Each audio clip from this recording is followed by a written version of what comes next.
Hey guys, welcome to Whispers of Charleston. We're gonna do some more of Ann Street. We're gonna do 23 to 31 Ann Street, which would be the Camden and Tower Depot. It was constructed between 1849 and 1850. The architect was Edward C. Jones. This complex of buildings was designed for South Carolina Railroad. The Camden Depot perhaps derived from the Camden branch of the South Carolina Railroad, which opened between Columbia and Camden in 1848.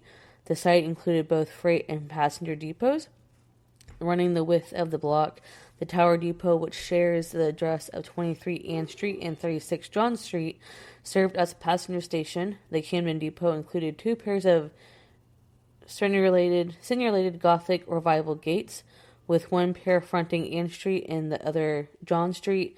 A single-story brick freight depot stretched between them. The one-story brick freight depots were severely damaged by the 1886 earthquake. They were rebuilt in wood and clayed in tin, so that we kind of briefly touched on the earthquake in 1886. I'm probably going to do just a whole episode of all the natural disasters that Charleston had. So that earthquake in 1886 was a pretty devastating earthquake, and then we had a hurricane, and I think in 1989, Hugo, which a lot of people who listen that are in North Carolina will also know that Hugo was a pretty hefty hurricane that came through South Carolina and North Carolina and destroyed a lot of properties that hurricane came through.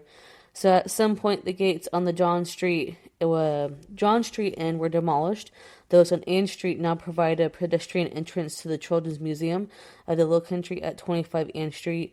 The southern end of 23 Ann and 36 John Street serves as a transportation hub for CARTA, Charleston Area Regional Transport Authority, whose offices occupy 36 John Street. The Charleston Visitor Center occupies the Ann Street end of this building.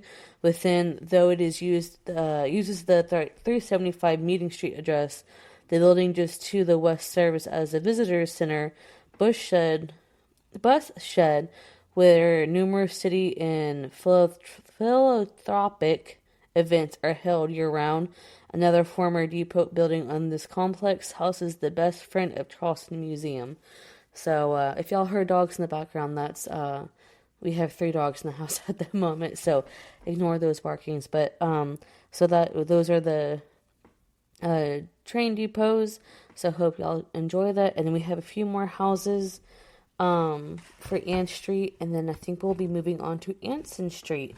All right, y'all, bye.